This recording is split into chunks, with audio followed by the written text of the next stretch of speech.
Hi, I'm Zibby Owens, and you're listening to Moms Don't Have Time to Read Books. My daughter and I are here for a special announcement, which is that Moms Don't Have Time to Read Books was just nominated for a Webby Award in the Arts and Culture category for podcasts. So please vote by April 18th so that I can win the People's Choice component of this award. And now my daughter has a little something to say. Hi. I love my mom so much, and she's been working really hard for this podcast to be on Instagram. And I also want you to know that I love her, so please vote for Zibby Owens. Right. This is Moms Don't Have Time to Read Books, and I love my mom so much. Please vote for Zibby Owens' Webby Awards. The website is vote.webbyawards.com. Today's episode has been sponsored by Cereal Box. Cereal Box delivers addictive book content in short listen or read installments designed to fit into today's fast-paced mobile lifestyle. Switch between listening and reading with a single click, picking up right where you left off. Learn more at cerealbox.com, SERIALBOX.com. I am so excited to be talking to Chris Van Dusen today. Chris Van Dusen is an amazing children's book author and illustrator, someone who I've been reading since my big kids were born. So it's been almost 12 years, and now my little kids love all of his work. Anyway, I'm very excited. A native of Maine, Chris has written and illustrated many books, including Down to the Sea with Mr. McGee, his first book, then A Camping Spree with Mr. McGee, and Learning to Ski with Mr. McGee, The Circus Ship, which is a huge favorite of many people, King Hugo's Huge Ego, Randy Riley's big hit, Hattie and Hudson, and my two personal favorites, If I Built a House and If I Built a Car. He's also illustrated the Mercy Watson series, written by Kate DiCamillo. He has contributed drawings to magazines, including Nickelodeon, Family Fun, and Disney Adventures. He graduated with a BFA from the University of Massachusetts at Dartmouth, and Chris currently lives in Maine with his wife and children. Welcome to Moms Don't Have Time to Read Books. Thank you so much for agreeing to do this Skype interview with me and also with my 4- and 5-year-old kids here. Hello. Yeah, I'm glad to be here. Thanks for having me. Okay. So we wanted to know, how do you come up with the ideas for all of your books? Start with If I Built a House and If I Built a Car. Tell us more about the inspiration for those books. The inspiration for those books was really, it was sort of inspired by Dr. Seuss, who is my favorite author ever. And Dr. Seuss, there were two books in particular that Dr. Seuss wrote that really inspired this book. And one was called If I Ran the Zoo and If I Ran the Circus. And in those books, it starts with this boy. I can't remember what the boy's name is, but it starts with him, and he imagines what he would do if he built a circus and all the different acts, and it got kind of crazier and crazier and crazier until at the very end, the last picture is he's back in the same place, and it's all been his imagination. So I kind of used that as the format for these books. But I didn't want to totally copy Dr. Seuss and do about a circus or a zoo. So I started thinking about the things that I really liked when I was a kid, and I really liked cars. If I Built a Car was the first one. And there was this book I used to take out of the library, and it was all about sort of those experimental cars that car companies build to bring around to car shows that never actually go into production, but they're really cool with fins and domes and all this crazy stuff. And so I sort of used that as the basis. And then each page of the book becomes another feature of the car until it builds and builds and builds and builds till it's really, really, really crazy. And then boom, you're back in the dad's car. So that's really what inspired that. And the house book came, it was sort of the same format, only that time I decided to have Jack's mom be the character that he shows in the house. So awesome. And If I Built a School, which I'm working on right now, and it's going to come out this fall. I don't know. I'm probably going to have to crank it out. But in that book, it's still Jack, and Jack shows his teacher through the rooms or through the features of this crazy school. Yeah. And are you going to weave in the elements from some of the other books? Like, is he going to show up at school in his car? And If I Built a Car? The car is in there. The car is in there. Let's see, what else is in there? Is Mr. McGee and his little dog D, are they going to make an appearance? Just stick him in there. I haven't put him in yet, but I was just talking to my neighbors. They came over to see some of the illustrations, and I got to put him in there too. I think I got a good place to put him in there. Because he sort of becomes this Easter egg in all the books where, kids find him. Have you guys seen Mr. McGee in some of the other books? Yeah? Remember how they found him on the water and Hattie and Hudson, right, Sadie? Oh, she's getting the book now to show you to illustrate. Speaking of illustrating, what do you do first when you're writing your books? Do you illustrate? Do you come up with the storyline? Do you start with a drawing and then think, this is amazing, let's make it a book? Well, I can show you actually, because I'm actually working on another story right now. This is a good example of how I start a book. Oh, he's showing us how he starts a book, guys. So I always start with a piece of paper that looks like. Sadie is showing you how she Here's found Mr. McGee. Mr. Yeah, McGee and If I Built a House. So. good job. Okay, sorry. Tell us about how you start. So I always start with a piece of paper like this. I'm not sure if you can see it, but it's a piece of paper with rectangles on it. And what it is, it sort of describes what's going to happen on each page. Huh. And sometimes this is for a potential new Mr. McGee story that I'm working on. I'd like to bring him back for one more adventure. And sometimes when I do that, I will do things like this. I will do these little drawings on the page. They're just tiny little thumbnail drawings of what I imagine some of the action might be. And I do this before I even write the story. And I just have to figure out what's going to happen on each page. But sometimes I will do little thumbnails before I write the story. So... But I really have to write the story completely before I do the illustration. So usually the manuscript is completely written before I do the final illustrations. And is that the way you did it for the circus ship? Tell us about the circus ship. Yeah, I've heard that's based on a true story. That can't be real. Was that really actually based on a true story? Okay, go. Yeah, it was loosely based on a true story. There really was a ship carrying a circus. It happened back in 1836. I put it in the author's note in the back of the book. But yeah, it was a steamship that was carrying a circus from St. John, New Brunswick to Portland, Maine. And it ran into a big storm right off the coast. I live on the coast of Maine, and it was right off the coast of Maine where this ship went down. And actually, the real story, the ship caught fire, which was really traumatic. Oh. So I basically kind of took that. I read about it first a long time ago in a magazine, this story. And it must have sort of popped back in my head at one point because I thought it'd be a good story. But I didn't want to tell the actual story because it's really traumatic. It was really scary. And, you know, they think a lot of the animals perished and people actually died in the shipwreck as well. So I basically said, okay, well, what if we totally reimagine the end? What if a ship carrying a circus really does sink, but then all the animals swim off and make it to an island off the coast of Maine? Then what would happen? So that's basically what I did. I sort of played the what if card, you know, what if things happen differently? And that's the way I approach that. Yeah. How did you get your start doing children's books? I've read about it on your bio, but tell listeners more about how you got into this and what makes you love it so much. Well, I was an illustrator. I was an art major in college, actually a painting major. I thought I was going to be a college painting professor. That was my goal. But I took some illustration courses also in college. And when I got out of school, I still was doing paintings, but I started doing some freelance illustration. And at first it was just small jobs like somebody's business card or a logo for somebody. Or I remember one of the very first jobs I did were swing set instructions for a company, you know. So I had all these pieces that I had to figure out how to go together. But eventually, the more work I got, the more I was able to sort of specialize in what I really wanted to do. And the type of illustration I really loved doing were illustrations for kids' magazines because they could be really fun and sort of cartoony and bright colors. And so I was doing a lot of magazine work for kids magazines back in the 80s and 90s. And then an idea from my first book popped in my head. My first book was called Down to the Sea with Mr. McGee. And the idea sort of popped in my head. And that's how I really started. I sort of worked on that in my spare time, got it so it really kind of seemed like a book to me, and had some friends who were writers read it, and they thought it was, you know, pretty decent. And so it just sort of all went from there. I mean, luckily, I don't know how it happened, but I got the book published. And then after that I never looked back. I've just been doing kids' books since then. Wow. And how long does each kids' book typically take you? The writing, the painting, and you paint. You don't draw any of it. You paint it. I paint. Yeah. All my illustrations are done in a paint called gouache, which is Gouache. Gouache is a water-based paint. It's kind of like an opaque watercolor. It's kind of like a thick watercolor. And what I do is, hold on, I'm going to show you. I don't know if you could, wait, I'm going to pick up the computer here and see if I can show you. So this is a big bank of flat files over here, and I got my robots over here. On these, I've got these plastic plates in plastic bags, and all these colors are mixed. And these are all the colors I'm using if I built a school.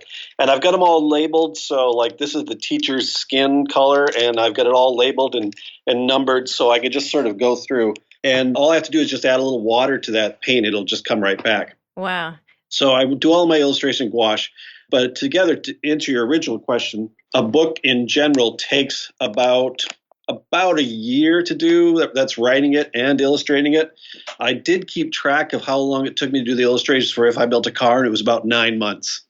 But I'm cranking on this one. I got to get this one done way before that. So, yeah. And have you thought about, I don't know, I probably could have researched, have any of your books been optioned? I feel like it would be such a fantastic movie or TV show, like any of the characters in any of the books. Honestly, they're so visual and you can just like immerse yourself in your world so well. Well, there has been interest in the circus ship, and it was a pretty famous writer optioned it to turn it into a screenplay. Mm-hmm. So in other words, he bought the rights to turn the story into a screenplay. And I was really excited, and I talked to him a few times, and then it just kind of dissolved, and I didn't hear anything. And then the next thing I knew, the rights were came back. So, but there's still some interest in the circus ship. Some people are talking about that, and there's been a little bit of talk about one of my other books for an animated movie. But I mean, Hollywood is kind of so fickle; you never really know. I mean, you get really excited, and then nothing happens. But so the way I approach it is, I'll believe it when I see it. Yeah, it sounds like it'd be really fun. It'd be really fun. I feel like it's such a natural. I'd love to watch it. What about doing some sort of like a pop-up installation? I had this idea where like how great it would be if you could actually build some sort of house resembling your dream house, even though obviously some elements couldn't happen. Like how neat for kids to be, even if you put it like in a children's museum, to be able to walk through it or design the car or have it just some sort of real life model of it. That's crazy? I was wondering what you meant by that question, so I'm glad you explained that a little bit. I live in Maine, and the Children's Museum in Portland, Maine, actually surprised me a few years ago. They were going to update their outdoor play area. It's a really nice little museum, and they got all sort of interactive things inside. But out and back, it's right in downtown Portland. So they have this little back area, and it was an outdoor play area, but it was kind of run down. And so they asked me if I'd come down to the museum because they wanted to propose something. I had no idea what was going to go on. So I went down and we went into this conference room, and they pulled out these sketches, and they wanted to turn the outdoor play area to like Down to the Sea with Mr. McGee. They wanted the whole thing. And they showed me all these sketches and what they were going to do. And I said, wow, if you guys could do this is great. And next thing I know, like 6 months later, it opened, and it's still there. The museum is going to change location. They're building a new museum, so I don't know if that's going to go. But the way it is now, you come out of the museum and you're in Mr. McGee's kitchen. They have these chrome tables out on the deck and little Mr. McGee hats the kids can put on. And then you go down the stairs into the outdoor play area, and they have you kind of go around a circle. They got a village. They've got his boat that you can steer. They've got the shipwreck, which is like a big climbing structure. They have these carved whales that spout water. And then right in the middle, sort of the centerpiece, is an island with a tree. And way up on top, they've built this sculpture that's probably about 6 feet long of Mr. McGee and his little dog Deke sort of look in the boat looking over. So it's almost like you're walking down and you're walking right into the book. It's really cool. That is so cool. For the new museum, but I don't know if they're going to move it. So. Oh, I hope so. I would like bring my kids up right now. That would be so fun. That sounds amazing.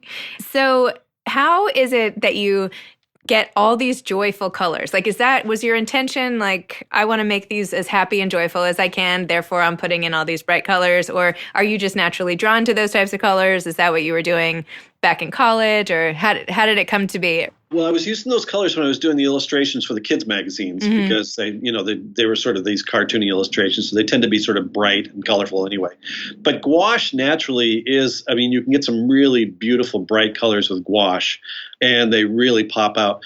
So my colors were always sort of bright, and certain books are toned down a little bit. Some are brighter than others. Like the Circus Ship, I think, is a little bit more naturalistic in a way. So those colors are a little bit more muted. So it sort of really depends on the book too. I mean, if a book is kind of crazy and over the top, like the one I'm working on now, the colors are pretty bright. And they're kind of those 50s and 60s colors, which I like to use, those sort of pastels and things like that.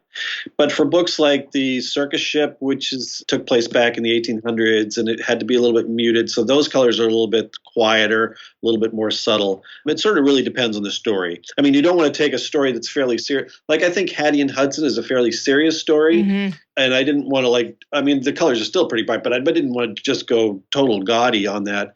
So I really sort of muted that down too. So the colors primarily are like blues and greens, sort of capture that feeling of a lake in Maine and summertime. And so it sort of depends on the story. And the scenes from the 50s and 60s, was that from your life, or are those all from your imagination? Like, is that the neighborhood where you grew up, or is that fictitious, all of it? Well, I did grow up. My parents I was born in 1960, and my parents built a ranch house in 1959. And so I grew up in this house, and I wish I could see it now because it did have boomerang formica, and it had all these, I think the countertops were aqua boomerang or something. And so I grew up in that era where there were those colors and those designs and all that sort of retro stuff, which is really popular now. And I think actually in some of my books that are really push the retro theme, I think parents and adults like them actually better than kids.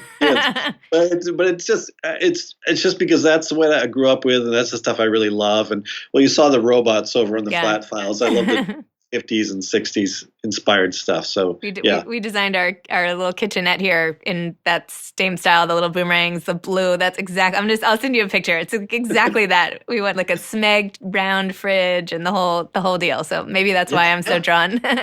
Now they sell new refrigerators that are like aqua. And that's what I have. Yeah. Oh, you do? Yeah. It's like, I'll show you. I'll send you a picture. It's pretty wild. But jealous. So how does it feel? Like, do you love connecting with the readers of your books? Like, do you like being out and about, and do you go to schools? Like, is the real life interaction really rewarding to you, or are you more happy to sort of, stay at home and release these amazing books and just sort of let it fly by? Like, what gives you the most joy in this process? Well, I do a fair amount of travel, especially if a new book comes out, and like the Mercy Watson book coming out, Candlewick Press, the publisher, is really getting behind it. And so in April and May, I'm going to do a lot of travel, and into June, I'm going to do a lot of travel for that. So I like that. I mean, it's a little tiring actually, but it's really kind of fun to go back out. In general, what I do is very solitary. I mean, I just basically sit in this back studio and attached to my house, and I just work all day long. So school visits are a way to sort of go out and see why you do what you do anyway. And when you're in front of a group of third graders or something, and you show them your books and you pull out, Randy Riley's really big hit, and they go crazy and they say, "Oh, we know that book," or Mr. McGee books or something. I mean, it's just a way to sort of go, "Oh yeah, this is why I sit back there and work till late at the night." To get these things done. But yeah, it's nice to reconnect with your audience every now and then. So I like both parts. But if I'm under a deadline, a lot of times I just can't take the time to go out and go on the road. So I really just have to crank away to meet a deadline. And then, like I said, when a new book comes out, a lot of times then I'll go out and I'll either go to bookstores, promote the book, or I'll go start doing school visits and things like that. So you have the new little baby Mercy book coming out, which is really exciting. If I Built a School. Yeah. Perhaps a new Mr. McGee book. Anything else? Secret plans? The Mr. McGee book would be way, way in the future. That's still in the process. There is another book coming out. I did a book with Balzer and Bray, which is a division of HarperCollins. I did not write. Lisa Wheeler wrote it, and it's called Even Monsters Need to Sleep. I don't know if you've seen that. It came out the same year as Hattie and Hudson. So what was that? A couple of years ago? 2017. And it was like a going to bedtime book, but it featured monsters and the different places where they sleep. It was really fun to illustrate. But that was a 2-book deal. So the second one was called Even Monsters Go to School, which is kind of funny because I'm doing another school book. Oh yeah, here it is. So these are the F and G's for it. This is the and it features this little character here that I came up with, and all the different places where monsters go to school. So this is coming out in June. Can I take a picture of this? Sure. Here, smile. Love it. Thanks. So it's just kind of it talks about different monsters and where they go to school. Let me see I'll show you one of my favorites. It's actually where the aliens go to school. So for listeners, he's holding up a book. Well, on the cover was a little purple monster about to board a school bus, like waving goodbye. Not a purple, well, kind of a bluish purple monster with a purple backpack and all these other monsters. And looks like perhaps one regular kid on the bus. In the school, yeah. In the school bus. Those are all the characters. Go to school, yeah. And so the story starts with this little monster, and it's sort of clear from the illustrations that she's a little reluctant to go off to school. And her dad makes her breakfast, and he's there, and he starts telling her a story about different monsters and where they go to school. And that's what starts the story. It talks about how Bigfoot goes off and loves riding in the bus. And then there's Frankenstein has new sneakers, and it's just kind of a silly thing, but it was fun to illustrate. So that's coming out in June. So I got the Piglet Named Mercy by Katie Camillo. That's in April. Even Monsters Go to School. That's in June. And then If I Built a School, which right now they're saying is going to come out in, I think, August. So I've got to keep cranking and see if I can get. They're actually going to. That's with Dial, and they're going to print the book in the United States to save time. So yeah, it's really tight, but we'll see if I can do it. Excellent. Yeah. And do you ever sell the illustrations? Do you ever do commissions for people? Like, do people ever say, hey, would you, I don't know, paint this for me or my family? Or do you sell any of the illustrations from your books? Or is that like an ancillary revenue stream for you or anything? Or I haven't yet sold the illustrations from my books that I've written, just because there's just so, I mean, once they're gone, they're gone. And so I hang on to them. I got them all stored in these boxes in my studio. I do on my website sell prints of some of my illustrations, because a lot of times, parents will want to buy like a certain picture from the circus ship or whatever and put it up in their kids' rooms. So those are for sale on the website. And also on that same tab on the website is some of the original illustrations from the first Mercy Watson series, because I had like 300 paintings just sitting around. And I said, well, I don't really need to hold on to these. So I do sell those. And those are the originals. Those are the original paintings. So those are for sale. But as far as my illustrations, my books, I haven't sold those yet. They're just available in print form. And I do sometimes get people to ask me if I do commission work, like they'll want me to do a Christmas card or something for them. And for the most part, I can't, because my schedule is so busy. But so I rarely do commissioned work. It's mostly just books. And it sounds like you pick and choose which authors, aside from the books you write yourself, that you want to work with and will illustrate their books, right? Just so you could only do that sparingly because of time, I guess. Same thing. Yeah.